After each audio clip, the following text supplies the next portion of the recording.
नमस्कार दोस्तों। आज की कहानी है साजिश। आज सुबह सुबह जब रमन अपने पालतू कुत्ता को घुमाकर घर लौटा तो उसकी पत्नी मेनिका, जो बर्तन धो रही थी, गुस्से में एक एक करके बर्तन पटकने लगी। अरे क्या हुआ, किसी बात से नाराज हो क्या? रमन ने पूछा तो मेनिका मुंह बनाते हुए बोली, जाने हमारे दिन कब बदलेंगे। सब लोग छुट्टियां मनाने विदेश घूमने फिरने के लिए जाते हैं और एक हम हैं जिन्होंने इंडिया भी नहीं देखा। कितने दिनों से वादा करते आए हो कि हम भी बाकी लोगों की तरह कहीं बाहर घूमने जाएंगे। हमारे बच्चे पिंटू और रिंकी भी कितनी बार कह चुके हैं, लेकिन आप हैं जो टस से मस नहीं होते हैं। मेनिका बोलती जा रही थी, लेकिन रमन को अपनी पत्नी की बातों का कोई फर्क नहीं पड़ रहा था। उसे नजरअंदाज करते हुए वह अखबार पढ़ने लगा। फिर मेनिका चिल्ला चिल्ला कर बोलने लगी, अभी अभी मेरी सहेली का लंदन से फोन आया था। वो लोग लंदन घूमने गए हैं। यह देखो, लंदन के मैडम तुषार म्यूजियम से ऐश्वर्या राय के साथ फोटो खींचकर भेजी है। क्या नजारा दिखता है। सोचो, अगर फोटो में इतना खूबसूरत नजारा है तो सामने से देखने में कितना मजा आता होगा। मेनिका ने अपने मोबाइल में फोटो दिखाते हुए अपने पति रमन से कहा तो रमन बोला, अरे मेनिका, इन हाई सोसाइटी लोगों का क्या ही कहना। उनकी जो इच्छा होती है उस पर लाखों खर्च कर देते हैं। उनसे हमारा क्या मुकाबला। ऐसी सहेलियों से तो दूरी बनाना ही बेहतर है, जो अपनी फोटो दिखा दिखा कर दूसरों के घरों में आग लगाती हैं। रमन ने कहा तो मेनिका अपनी बड़ी बड़ी आंखें दिखाते हुए बोली, अरे मैं कहाँ अमेरिका जाने को कह रही हूँ। कम से कम इंडिया तो घूम ही सकते हैं ना हम लोग। लेकिन तुम्हें मेरे कहने का पर कहाँ पड़ता है। मैं जो मर्जी बोलती रहूँ, आपको तो इत्मीनान से अपने अखबार पढ़ने से मतलब है। इस मुई अखबार से फुर्सत मिले तो ही कुछ सोचोगे ना। मेनका ने गुस्से में कहा तो रमन बोला, अरे तुम मेरी अखबार के साथ सौतन सा व्यवहार क्यों करती हो। बच्चों की गर्मियों की छुट्टियां तो आ जाने दो, सोचेंगे इस बार में। ऐसा कहकर रमन ने बात को टाल दिया।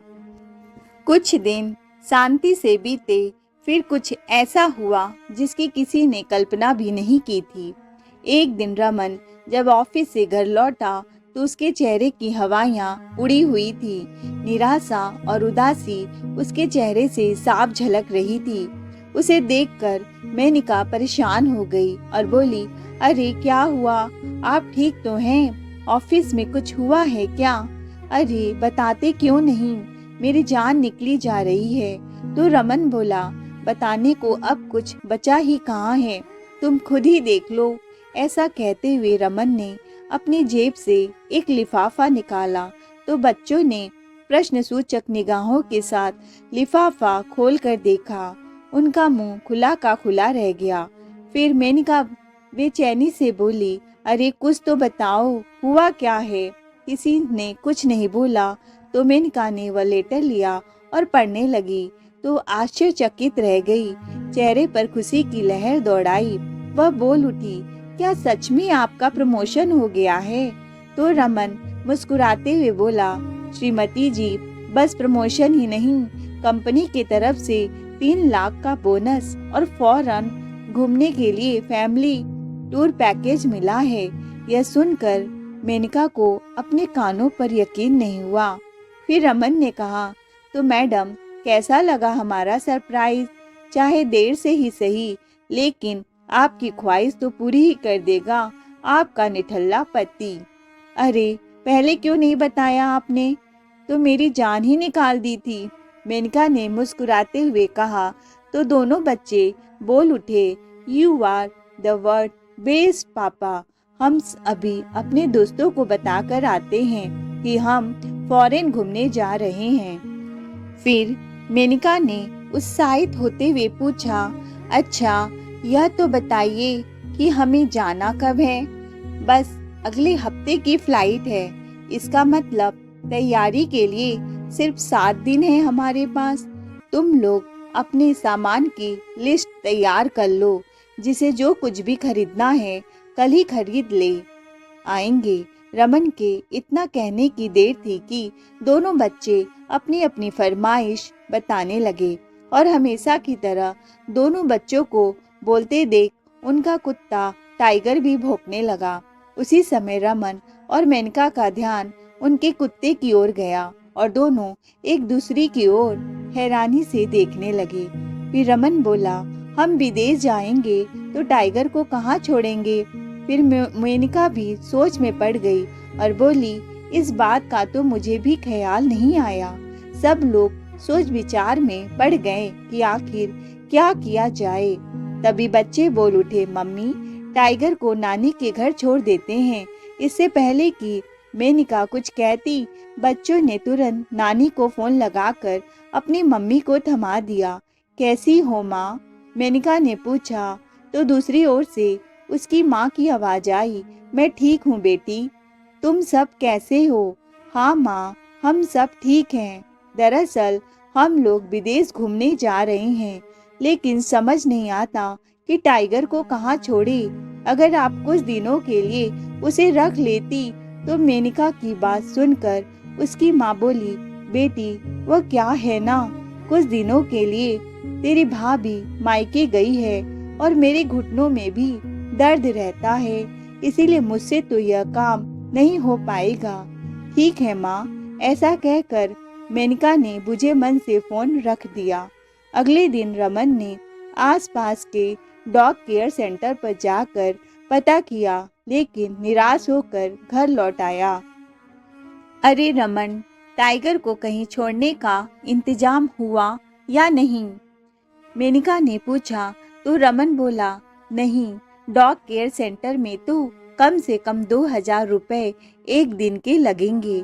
अरे बाप रे, इतने पैसे? फिर रमन ने कहा, ऊपर से हम इतने दिनों के लिए बाहर जाएंगे तो घर की सिक्योरिटी के लिए भी कोई गार्ड चाहिए होगा, वह भी कम से कम एक दिन के 1000 रुपए लेगा और एक महीने के हिसाब से तो बहुत खर्चा पड़ जाएगा।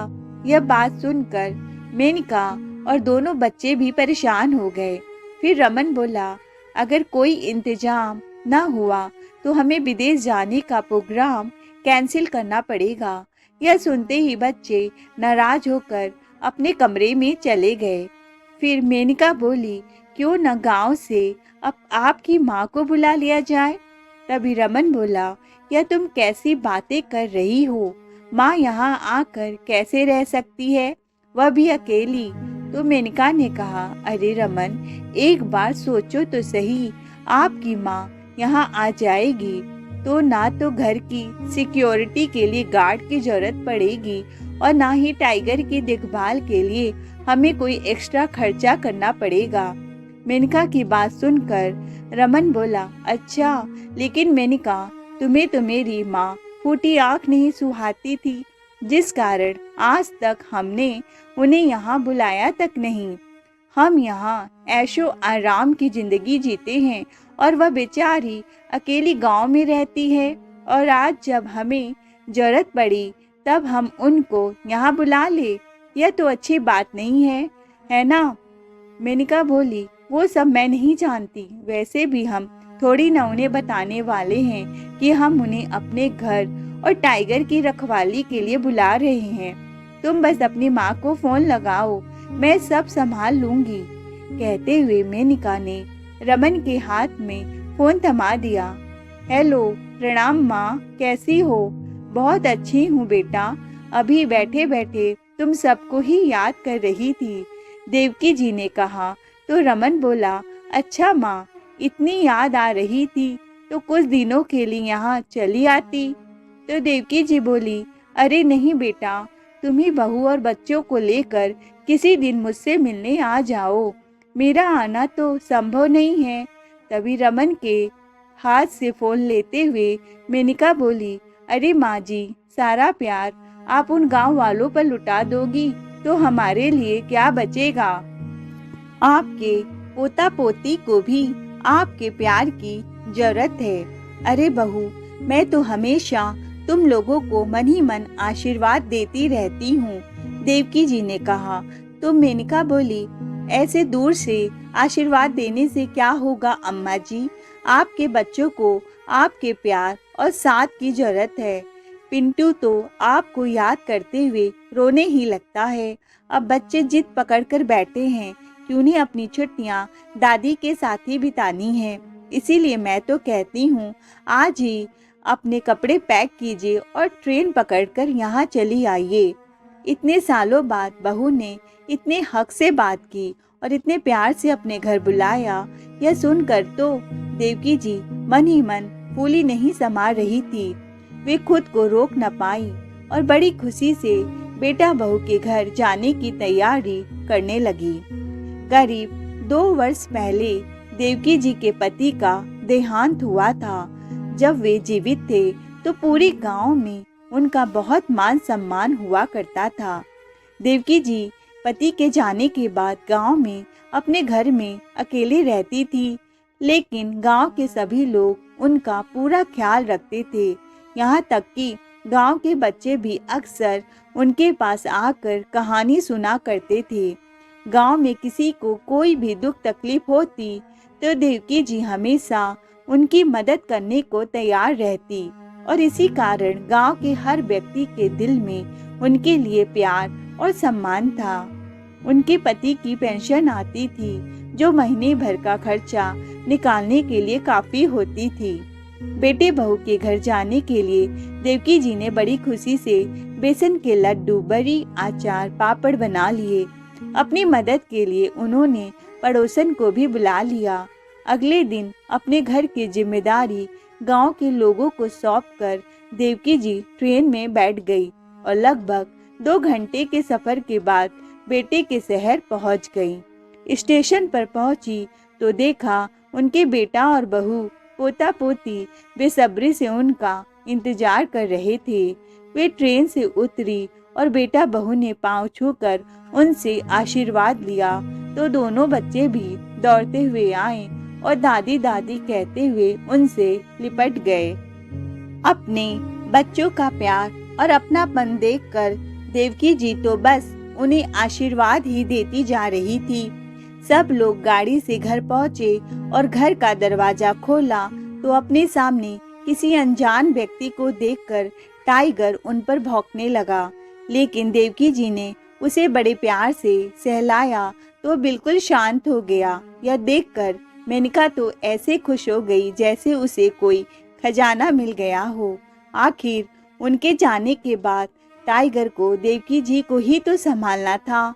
गांव में सरल और सादगीपूर्ण जीवन जीने वाली देवकी जी बेटा बहू के घर तरह तरह की सुख सुविधाएं देखकर हैरान थी। रमन उनका हर तरीके से ख्याल रख रहा था, तो वहीं दोनों बच्चों ने भी अपनी दादी का खूब मन लगा कर रखा। 3-4 दिन ऐसे ही चला। फिर एक दिन मेनका देवकी जी को घर का सारा काम समझाने लगी। टाइगर को खाने में क्या पसंद है, उसका खाना कहाँ रखा है, घर का राशन का सामान कहाँ है, वगैरह वगैरह।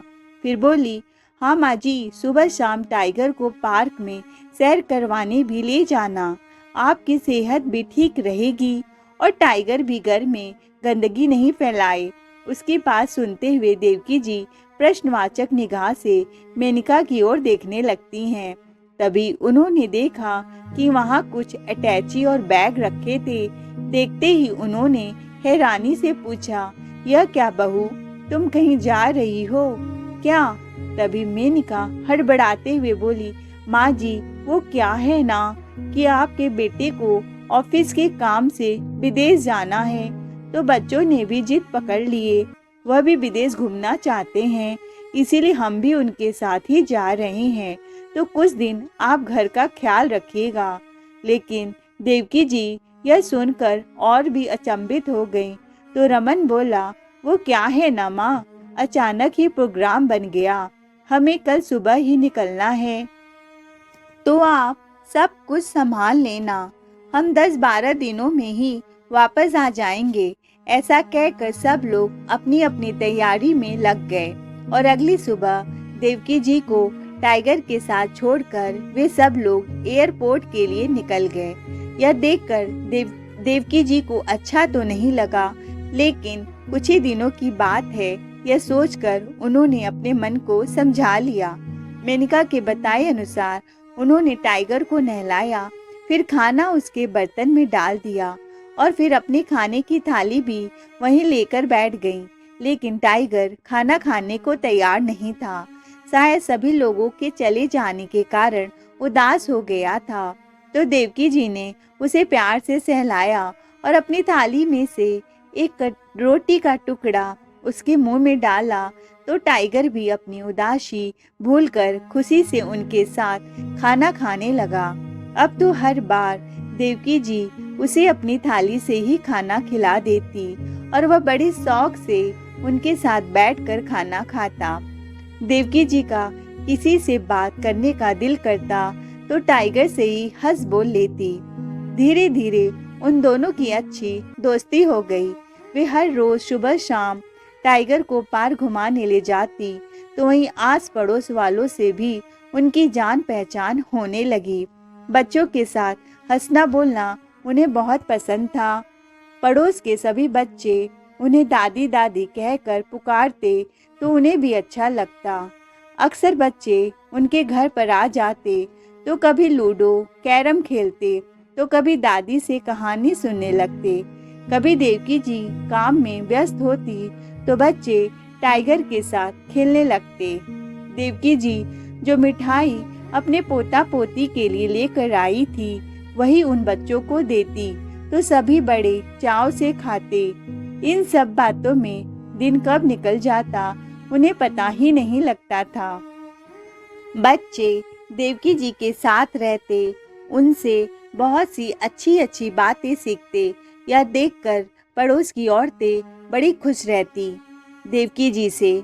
एक दिन देवकी जी सोचने लगी, बेटा बहू को गए बहुत दिन बीत चुके हैं, लेकिन अभी तक ना तो वे लोग आए हैं, ना ही उन्होंने फोन करके कुछ बताया।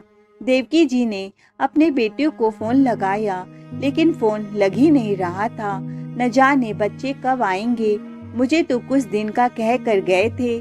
सोचते हुए देवकी जी बिस्तर पर जाकर लेट गई। एक सुबह जब देवकी जी टाइगर को पार्क लेकर गई, तो वहीं मेनका की सहेली मंजू भी पार्क में आई हुई थी। टाइगर के साथ किसी अनजान बूढ़ी औरत को देखकर वो हैरान हुई, तो किसी पड़ोसन ने उसे बताया कि मेनका की सासू माँ हैं जो गांव से आई हैं। तो मंजू उनसे मिलने आ गई। प्रणाम अम्मा जी, मैं मेनका की सहेली हूँ, यहीं पास में रहती हूँ। देवकी जी ने मुस्कुराते हुए उसे आशीर्वाद दिया। तो मंजू बोली, यह आपने बहुत अच्छा किया अम्मा जी जो यहाँ आ गई, नहीं तो मेरी सहेली मेनका का विदेश घूमने का सपना तो सपना ही रह जाता। तो देवकी जी हैरानी से बोली, मैं कुछ समझी नहीं बेटा। फिर मंजू ने कहा, अच्छा वह सब छोड़िए अम्मा जी, यह बताइए वे लोग यहाँ वापस किस दिन आ रहे हैं? यह तो मुझे मालूम नहीं बेटी, मुझे तो उन्होंने बताया था कि 10 दिन के भीतर आ जाएंगे, लेकिन 15 दिन होने को है। तो मंजू ने कहा, नहीं अम्मा जी, मुझे तो मेनका ने यही बताया था कि कम से कम 1 महीना तो लग ही जाएगा। तो देवकी जी हैरानी से बोली, 1 महीना? लेकिन मुझे तो उन्होंने कहा था कि जल्दी आ जाएंगे। नहीं अम्मा जी, आपको कोई गलत फहमी हुई है। अच्छा मैं चलती हूँ। इतना कहकर मंजू तो वहाँ से चली गई, लेकिन देवकी जी सोच विचार में पड़ गई। टाइगर को लेकर जब घर वापस लौटने लगी, तभी देखा कि मोहल्ले वाले राम सिंह के घर में चोरी हो गई है। अगले हफ्ते उसकी बेटी की शादी थी और सारे गहने चोर चुरा कर ले गए।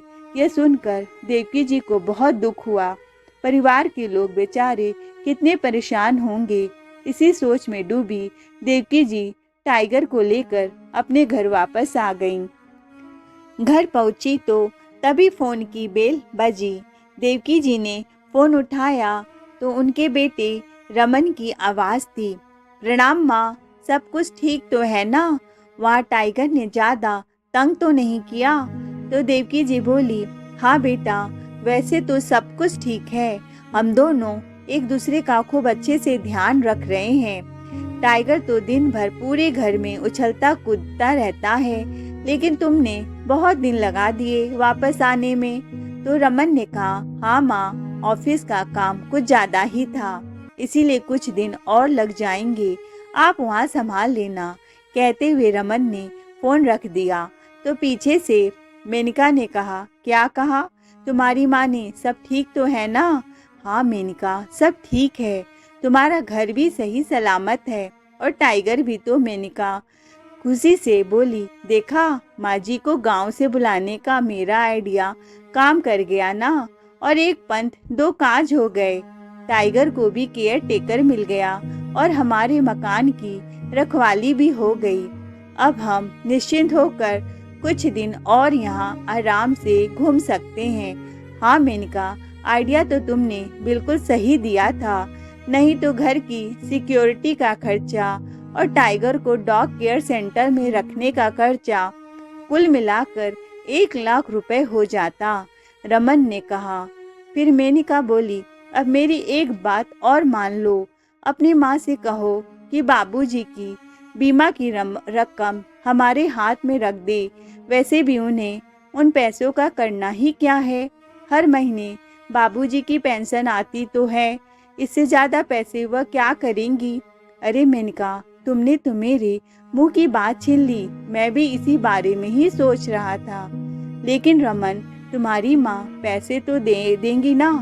अरे देंगी, क्यों नहीं, मैं कह दूंगा कि मुझे जरूरत है, और फिर मेरे प्रमोशन की बात हमने उन्हें बताई ही कहाँ है।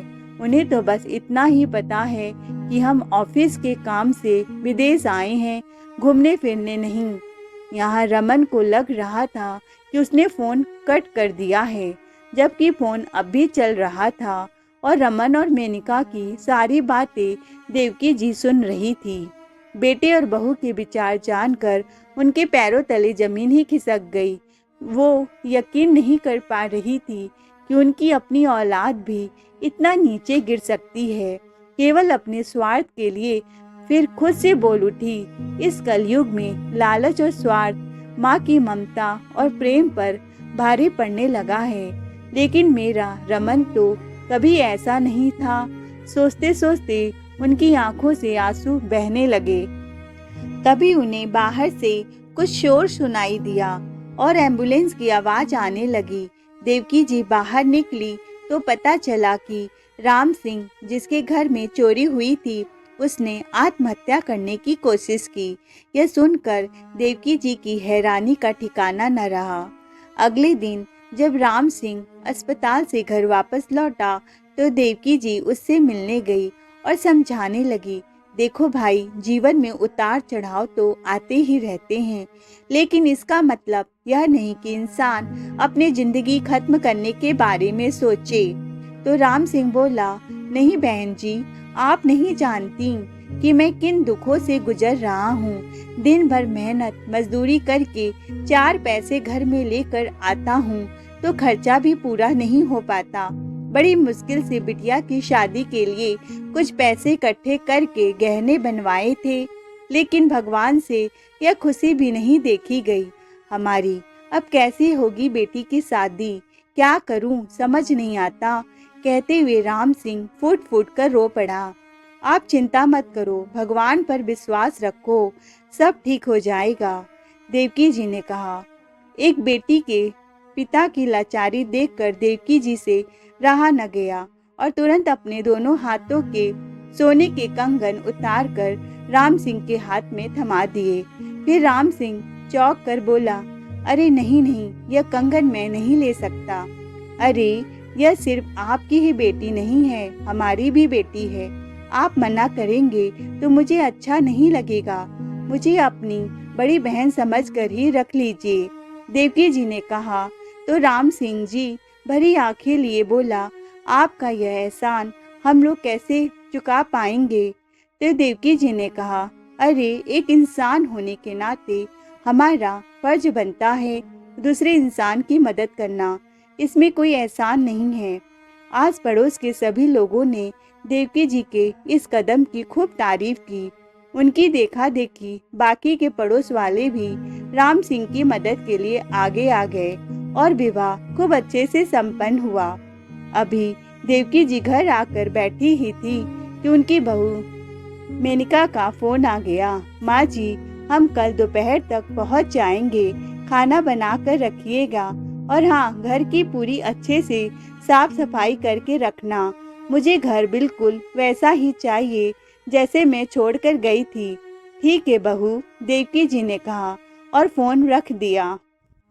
अगली सुबह देवकी जी कुछ ज्यादा जल्दी उठ गई थी और आज उनके पति की बरसी थी, इसीलिए रसोई घर में जाकर हलवा पूरी बनाने लगी और कुछ खाना उन्होंने गरीबों को बांटने के लिए भी बनाया। मंदिर जाकर भगवान को माथा टेक कर भोग लगाया और पति की आत्मा की शांति के लिए प्रार्थना की। मंदिर के बाहर आई तो सभी गरीब लोगों को भोजन बांटने लगी। तभी उनकी नजर वहीं बैठी एक वृद्ध महिला पर पड़ी। जैसे ही वह खाना देने के लिए उनके पास जाने लगी, तभी उसने अपना चेहरा साड़ी के पल्लू से छुपाने लगी। जैसे ही देवकी जी प्रसाद देने लगी तो उनकी नजर उस महिला पर पड़ी जिस पर लिखा था उसके हाथों पर संतोषी देवी। देखते ही देवकी जी का कलेजा धक से रह गया। संतोषी, तुम मेरी सहेली संतोषी ही हो ना? कहते हुए उन्होंने पल्लू हटाया। संतोषी जी उनसे नजरें नहीं मिला पा रही थी। यह सब कैसे हो गया संतोषी?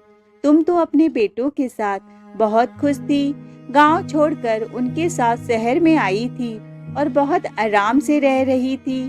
तो संतोषी जी रोते हुए बोली, क्या बताऊं देवकी, दोनों बेटों की बड़े शहर में अच्छी नौकरी लग गई थी तो हम स्वयं को धन्य समझने लगे थे। फिर दोनों बेटे और बहू में हमें अपने साथ यहीं लेकर आ गए। कुछ ही महीने पहले पति का देहांत हो गया तो बेटों ने गांव वाला मकान बेचने की जिद पकड़ ली। सब गांव वालों ने कितना रोका था मुझे कि अपने जीते जी अपने हाथ काट कर बच्चों को मत दो, लेकिन मैं ही नहीं मानी। सोचा था कि जब बुढ़ापा बच्चों के साथ ही गुजारना है तो बच्चों की बात मानने में क्या हर्ज है। लेकिन अपना हिस्सा लेने के बाद बड़ा बेटा तो अपने बीवी बच्चों के साथ विदेश चला गया तो छोटे बेटे बहू ने भी मेरी जिम्मेदारी लेने से इनकार कर दिया। मेरे एक गलत फैसले का नतीजा यह हुआ कि इस उम्र में दर दर की ठोकरें खाने को मजबूर हो गई हूँ। सोच रही हूँ किसी वृद्धा आश्रम में चली जाऊँ। कहते हुए संतोषी जी फूट फूट कर रो पड़ी। देवकी जी ने उनके आंसू पोंछे और कहा, अरे वृद्धाश्रम क्यों, तुम मेरे साथ चलो। देवकी जी अपनी सहेली को घर लेकर आई। बातचीत करते हुए दोनों सहेलियों ने नाश्ता किया। उसी समय दरवाजे की बेल बजी।